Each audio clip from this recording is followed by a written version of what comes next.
ഇത്തവണ UDFന്റെ 100 സീറ്റിൽ പുറത്ത് സീറ്റ് കിട്ടുമെന്നാണ് VD സതീശൻ പറയുന്നത്. മാത്രമല്ല അമിത ആത്മവിശ്വാസത്തിലാണ് നേതാക്കൾ. എന്നാൽ ആരായിരിക്കും ഭരണം കൊണ്ടുപോകുക എന്നത് പ്രവചിക്കാൻ കഴിയാത്ത ഒരു കാര്യമാണ്. ഏത് നിമിഷവും ചിത്രം മാറാം. എങ്കിലും നിലവിൽ ജനങ്ങൾക്ക് കടുത്ത ഭരണവിരുദ്ധ വികാരം ഉണ്ടെന്നാണ് VD സതീശൻ പറയുന്നത്. അതുകൊണ്ട് തന്നെ ഭരണം UDFന് കിട്ടുമെന്നുള്ള അവകാശവാദവും മുഴക്കുന്നുണ്ട്. എന്നാൽ UDFന് 90 സീറ്റിന് മുകളിൽ എത്തിയാൽ മാത്രമേ ഈ പറയുന്നത് പോലെ തന്നെ നിലവിലെ സംസ്ഥാന സർക്കാരിനോട് ഭരണവിരുദ്ധ വികാരം ജനങ്ങൾക്കുണ്ടോ എന്നത് പറയാൻ കഴിയൂ. അതായത് ഇപ്പോൾ ഈ പറയുന്നത് പോലെ തന്നെ VD സതീശൻ അല്ലെങ്കിൽ പറയുന്ന 90 സീറ്റ് അവർ ജയിക്കുകയാണെങ്കിൽ ഒരു പക്ഷേ ജനങ്ങൾക്ക് അത് ഉണ്ടാകാമെന്ന് കണക്കാക്കാം. അല്ല, LDFനാണ് വലിയൊരു ഭൂരിപക്ഷമെങ്കിൽ ഈ പറയുന്നത് പോലെ തന്നെ വലിയ ഭരണവിരുദ്ധ വികാരം ജനങ്ങൾക്ക് ഇല്ല എന്നതാണ്. എന്തായാലും LDFന് ഒരു മുന്നേറ്റം ഉണ്ടായാൽ അത് മാറുകയും ചെയ്യും. ഇനി ഈ ഭരണവിരുദ്ധ വികാരത്തിന് പ്രസക്തി ഇല്ലാതാവുകയും ചെയ്യും. ഈ UDFന് ഭരണം കിട്ടണമെങ്കിൽ കുറച്ച് കടമ്പകൾ നോക്കിക്കാണേണ്ടതുണ്ട്. തദ്ദേശ തെരഞ്ഞെടുപ്പിലെ ട്രെൻഡിങ് ഊന്നിക്കൊണ്ടാണ് ഇത്തവണ UDF രംഗത്തിറങ്ങുന്നതും നിയമസഭയിൽ അത് പ്രതിഫലിക്കും എന്നുള്ള ആത്മവിശ്വാസവും ഉണ്ട്. അതുകൊണ്ടാണ് തുടക്കം മുതൽ പ്രചാരണ വേളകളൊക്കെ കൊഴിപ്പിച്ചുകൊണ്ട് വലിയ രീതിയിലുള്ള നീക്കങ്ങൾ നടത്തിയത്. മാത്രമല്ല ഈ പടലപ്പിടക്കങ്ങളൊക്കെ മാറ്റി വലിയൊരു സമാധാനം കൊണ്ടുവരാനൊക്കെ കഴിഞ്ഞു. മാത്രമല്ല ഈ പറയുന്നത് പോലെ തന്നെ തിരുവനന്തപുരം മുതൽ കാസർഗോഡ് വരെ ഒരു പുതുയുഗ യാത്ര VD സതീശന്റെ നേതൃത്വത്തിലുണ്ടായിരുന്നു. അതിൽ വലിയൊരു പിന്തുണ നൽകുന്ന ജനക്കൂട്ടങ്ങളെ നമ്മൾ സോഷ്യൽ മീഡിയ വഴി കണ്ടതാണ്. പക്ഷേ ഇത് ഈ പറയുന്നത് പോലെ തന്നെ തെരഞ്ഞെടുപ്പിൽ ഫലിക്കുമോ എന്നതാണ് നോക്കിക്കാണേണ്ടത്. 2011 കാര്യം നോക്കാം. അതായത് 2011 നേരിയ ഭൂരിപക്ഷം UDFനുണ്ടായി. 2 സീറ്റിന് മുന്നിലാണ് UDF ജയിച്ചത്. അന്ന് ഭരണം പിടിച്ചെടുത്തു. അതേ ഭരണം എടുത്തതിന്റെ മറവിൽ അവിടുത്തെ അല്ലെങ്കിൽ അന്നത്തെ ഉമ്മൻചാണ്ടി സർക്കാരിനോട് ജനങ്ങൾക്കൊരു ഭരണവിരുദ്ധ വികാരം ഉണ്ടായി കാണും. അതുകൊണ്ടാണ് 2016 വരുമ്പോൾ മികച്ച ഭൂരിപക്ഷത്തോടെ LDF വന്നത്. എന്തായാലും അതവിടെ നിൽക്കട്ടെ. തുടർ ഭരണത്തിലൂടെ LDF നിൽക്കുമ്പോൾ UDF 100 സീറ്റിന് മുകളിൽ നേടിയെടുക്കുമോ എന്നതാണ് നോക്കിക്കാണേണ്ടത്. ഇനി മറ്റൊരു കാര്യമുണ്ട്.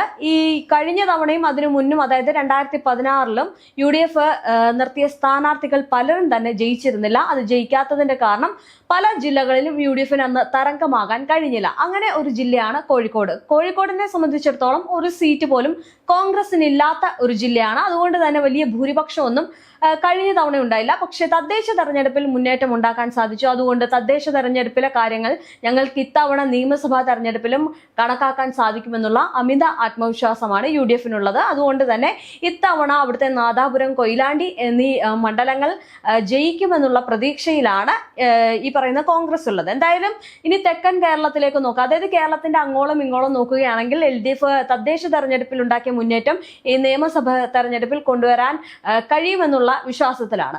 ഈ തിരുവനന്തപുരം, കൊല്ലം, ആലപ്പുഴ, പത്തനംതിട്ട, ഇടുക്കി കഴിഞ്ഞ തെരഞ്ഞെടുപ്പിൽ കോൺഗ്രസിനെ കൈവിട്ടിരുന്നു.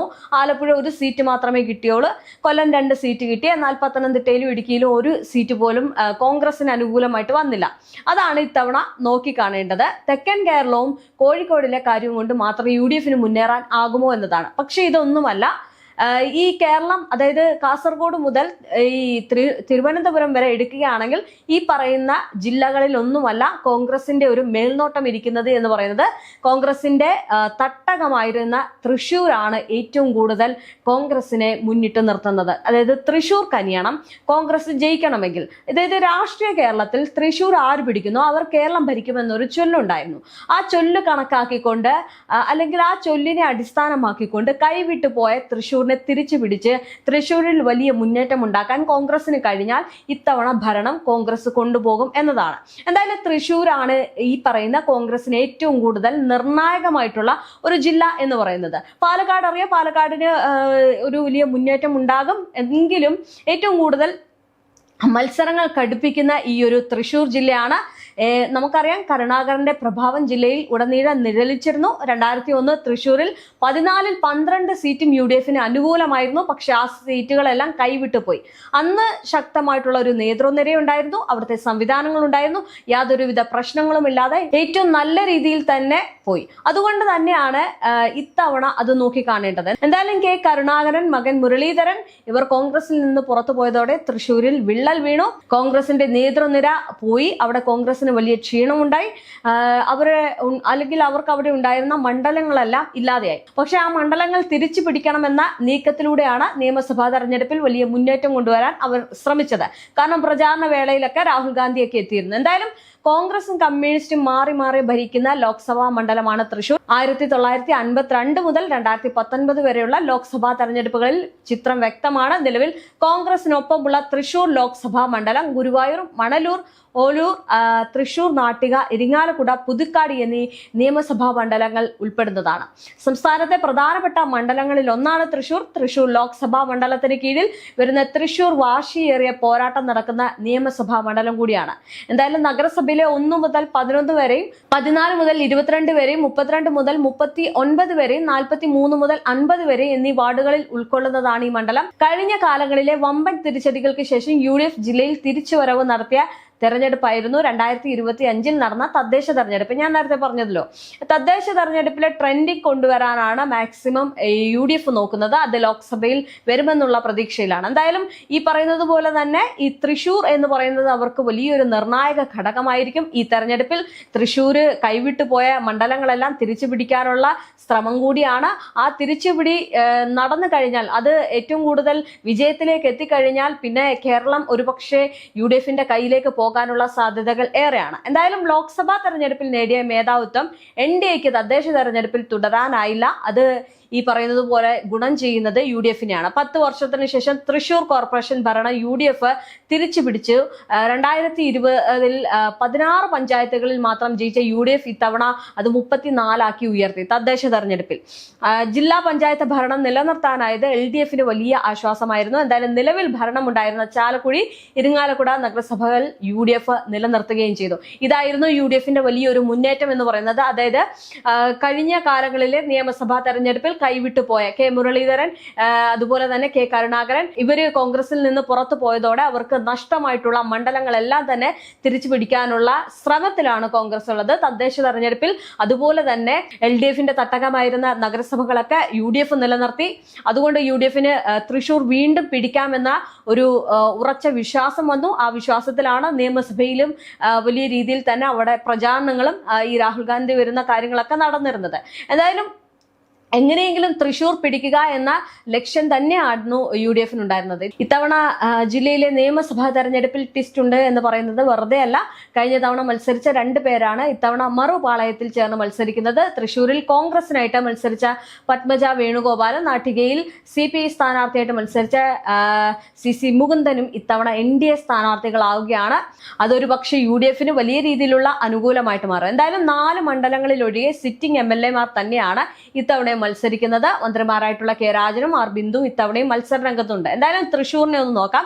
കോൺഗ്രസിന്റെ ഉറച്ച മണ്ഡലമായിരുന്ന തൃശൂരിൽ കഴിഞ്ഞ 2 തവണയും CPI ആണ് ജയിച്ചത്. മുൻ മുഖ്യമന്ത്രി കെ കരുണാകരന്റെ മകൾ പത്മജ വേണുഗോപാലാണ് NDA സ്ഥാനാർത്ഥിയായിട്ട് നിൽക്കുന്നത്. കഴിഞ്ഞ തവണ അവർ UDF സ്ഥാനാർത്ഥിയായിട്ട് മത്സരിച്ച് നേരിയ വോട്ടുകൾക്ക് പരാജയപ്പെട്ടിരുന്നു. ഇത്തവണ ജില്ലയിൽ ശക്തമായിട്ടുള്ള ത്രികോണ മത്സരം നടക്കുന്ന മണ്ഡലമാണ് തൃശൂർ. BJPയുടെ A ക്ലാസ് മണ്ഡലമാണിത്. കവി ആലങ്കോട് ലീലാകൃഷ്ണനാണ് മണ്ഡലം നിലനിർത്താനായിട്ട് CPI നിയോഗിച്ചിരിക്കുന്നത്. എന്തായാലും കോർപ്പറേഷൻ മുൻ മേയർ രാജൻ ജെ പല്ലനെ കളത്തിലിറക്കി മണ്ഡലം തിരിച്ചു പിടിക്കാനുള്ള നീക്കങ്ങളാണ് കോൺഗ്രസ് നടത്തുന്നത്. കോൺഗ്രസിന് വലിയൊരു വിശ്വാസവുമുണ്ട്. എന്തായാലും ഇനി ഗുരുവായൂരിലേക്ക് നോക്കുകയാണെങ്കിൽ ജില്ലയിൽ ശക്തമായിട്ടുള്ള മത്സരം നടക്കുന്ന മണ്ഡലമാണ് Guruvayur. Sitting MLA NK Akbar ആണ് LDF സ്ഥാനാർത്ഥി. മുസ്ലിം ലീഗ് പ്രതിനിധി CH റഷീദിനെയാണ് മണ്ഡലം തിരിച്ചു പിടിക്കാനായിട്ട് UDF നിയോഗിച്ചിരിക്കുന്നത്. ലോക്സഭാ തെരഞ്ഞെടുപ്പിൽ NDA തരകത്തിനിടയിലും UDFനൊപ്പം നിന്ന മണ്ഡലമാണ് ഗുരുവായൂർ. അതുകൊണ്ട് NDA സ്ഥാനാർത്ഥി B ഗോപാലകൃഷ്ണന്റെ വിവാദമായിട്ടുള്ള ഹിന്ദു MLA പരാമർശവും മണ്ഡലത്തിൽ സജീവ ചർച്ചയാണ്. അത് UDFന് ഗുണം ചെയ്യും. ഇനി മണലൂരാണ്. 2 മുൻ MLAമാർ ഒരിടവേളയ്ക്ക് ശേഷം വീണ്ടും മത്സരത്തിനിറങ്ങുന്ന മണ്ഡലമാണ് മണലൂർ. ഇടതുപക്ഷത്തിന് ശക്തമായിട്ടുള്ള സ്വാധീനമുള്ള മണ്ഡലത്തിൽ മുൻ വിദ്യാഭ്യാസ മന്ത്രി C രവീന്ദ്രനാഥിനെയാണ് LDF മത്സര രംഗത്തിറക്കുന്നത്. മുൻ MLAയും MP-യുമായിരുന്ന TN പ്രതാപനെയാണ് കോൺഗ്രസ് മണ്ഡലം പിടിച്ചെടുക്കാനായിട്ട് നിയോഗിച്ചിട്ടുള്ളത്. എന്തായാലും ജനകീയരായ 2 നേതാക്കൾ ഏറ്റുമുട്ടുന്ന മണ്ഡലത്തിൽ മത്സരം കടുപ്പമാകുമെന്നതാണ് കരുതുന്നത്. അഡ്വക്കേറ്റ് KK അനീഷ് കുമാറാണ് NDA സ്ഥാനാർത്ഥിയായിട്ട് അവിടെ മത്സരിക്കുന്നത്. ഇനി നാട്ടികയാണ്. നാട്ടികയിലേക്ക് വരികയാണെങ്കിൽ ഇടതുപക്ഷത്തിന്റെ സിറ്റിംഗ് MLA ആയിട്ടുള്ള NDA സ്ഥാനാർത്ഥിയായി മത്സരിക്കുന്നു എന്ന കൗതുകമാണ് ഇത്തവണ മണ്ഡലത്തിലെ മത്സരം ശ്രദ്ധേയമാക്കുന്നത്. അതൊരു പക്ഷേ UDFന് ഗുണം ചെയ്യാനുള്ള സാധ്യത സാധ്യതകൾ ഏറെയാണ്. എന്തായാലും സീറ്റ് നിഷേധിച്ചതിനെ തുടർന്ന് പേയ്മെന്റ് സീറ്റ് വിവാദമുയർത്തി പാർട്ടിയിൽ നിന്ന് പുറത്തായ CC മുകുന്ദനെ രംഗത്തിറക്കി മണ്ഡലം പിടിക്കാമെന്ന പ്രതീക്ഷയിലാണ് NDA സഖ്യമുള്ളത്. മുൻ MLA ഗീത ഗോപിയാണ് LDF സ്ഥാനാർത്ഥി എന്ന് പറയുന്നത്. തുടക്കത്തിൽ CC മുകുന്ദൻ UDF സ്ഥാനാർത്ഥിയായി മത്സരിക്കുമെന്ന അഭ്യൂഹങ്ങൾ ഉണ്ടായിരുന്നെങ്കിലും പിന്നീട് സുനിൽ ലാലൂരിനെ കോൺഗ്രസ് സ്ഥാനാർത്ഥിയായിട്ട് പ്രഖ്യാപിക്കുകയാണ്. ഇനി അടുത്ത ഇരിങ്ങാലക്കുടയാണ്. ജില്ലയിൽ കടുത്ത മത്സരം നടക്കുന്ന മണ്ഡലമാണ് ഇരിങ്ങാലക്കുട. കഴിഞ്ഞ 2 തവണയും മന്ത്രി R ബിന്ദു ചെറിയ വോട്ടുകൾക്കാണ് കേരള കോൺഗ്രസിലെ ഈ പറയുന്ന തോമസ് ഉണ്ണിയാടനെ പരാജയപ്പെടുത്തി രംഗത്തെത്തിയത്. ഇത്തവണ ഇരുവരും തമ്മിൽ തന്നെയാണ് മത്സരം നടക്കുന്നത്. NDA സ്ഥാനാർത്ഥിയായിട്ട് സന്തോഷ് ചെർക്കളമാണ് മത്സരിക്കുന്നത്. K. രാധാകൃഷ്ണൻ MP ആയതിനെ തുടർന്ന് ഉപതെരഞ്ഞെടുപ്പ് നടന്ന ചേലക്കരയിൽ വിജയിച്ച UR പ്രദീപ് തന്നെയാണ് ഇത്തവണയും LDF സ്ഥാനാർത്ഥിയായിട്ട് മത്സരിക്കുന്നത്. മുസ്ലിം ലീഗ് പിന്തുണയോടെ ശിവൻ വിട്ടിക്കുന്നാണ് UDF സ്ഥാനാർത്ഥിയായിട്ട് മത്സരിക്കുന്നത്. കൊടുങ്ങല്ലൂരിൽ യൂത്ത് കോൺഗ്രസ് സംസ്ഥാന പ്രസിഡന്റ് OJ ജഷനാണ് UDF സ്ഥാനാർത്ഥി. ഇവിടെ NDA സ്ഥാനാർത്ഥികളില്ല. എന്തായാലും കുടമാറ്റവും രാഷ്ട്രീയ ആരോപണ പ്രത്യാരോപണങ്ങളും കൊണ്ട് ജില്ലയിലെ രാഷ്ട്രീയ രംഗം ചൂടുപിടിച്ചിരിക്കുകയാണ്. എന്തായാലും പ്രധാനമന്ത്രി നരേന്ദ്രമോദി, കേന്ദ്രമന്ത്രി സുരേഷ് ഗോപി, രാഹുൽ ഗാന്ധി തുടങ്ങിയ താരപ്രചാരകരും ജില്ലയിലെ തെരഞ്ഞെടുപ്പ് ആവേശത്തിൽ ഇറങ്ങിയിരുന്നു. പക്ഷേ ട്വിസ്റ്റും സസ്പെൻസും നിറഞ്ഞ ഈ ഒരു തെരഞ്ഞെടുപ്പ് തെരഞ്ഞെടുപ്പിന്റെ ത്രില്ലറിന്റെ ക്ലൈമാക്സിൽ ആര് ആ മണ്ഡലം കൊണ്ടുപോകും എന്നതാണ് നോക്കിക്കാണേണ്ടത്. എന്തായാലും അവിടെ വലിയ മുന്നേറ്റം തദ്ദേശ തെരഞ്ഞെടുപ്പിലൂടെ UDFന് കൊണ്ടുവരാൻ സാധിച്ചിട്ടുണ്ട്. അവിടെ തൃശൂർ മാത്രമല്ല, കേരളത്തിലുടനീളം നമ്മൾ കണ്ടതാണ് തദ്ദേശ തെരഞ്ഞെടുപ്പിൽ UDFന്റെ വലിയ മുന്നേറ്റം എന്ന് പറയുന്നത്.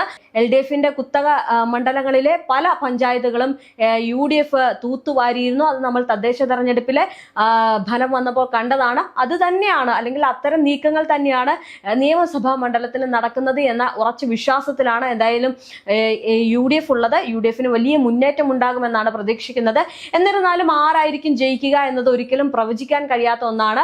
ഒരുപക്ഷെ LDF ആണ് ഇത് കൊണ്ടുപോകുന്നത് എങ്കിൽ VD സതീശൻ പറഞ്ഞ ഈ ഭരണവിരുദ്ധ വികാരം നേരെ കോൺഗ്രസിനായിരിക്കും ഉണ്ടാകുക. കോൺഗ്രസിനെ ഒരുപക്ഷെ ജനങ്ങൾ അങ്ങനെ നോക്കിക്കാണും എന്നതാണ് പറയേണ്ടി വരിക. എന്തായാലും ഈ ഒരു തെരഞ്ഞെടുപ്പിന്റെ ഫലം വരുമ്പോൾ മാത്രമേ എത്രത്തോളമായിരിക്കും ഈ ഒരു വാക്കുകൾക്ക് പ്രസക്തി ഉണ്ടാകൂ എന്നത് നോക്കിക്കാണാൻ കഴിയൂ.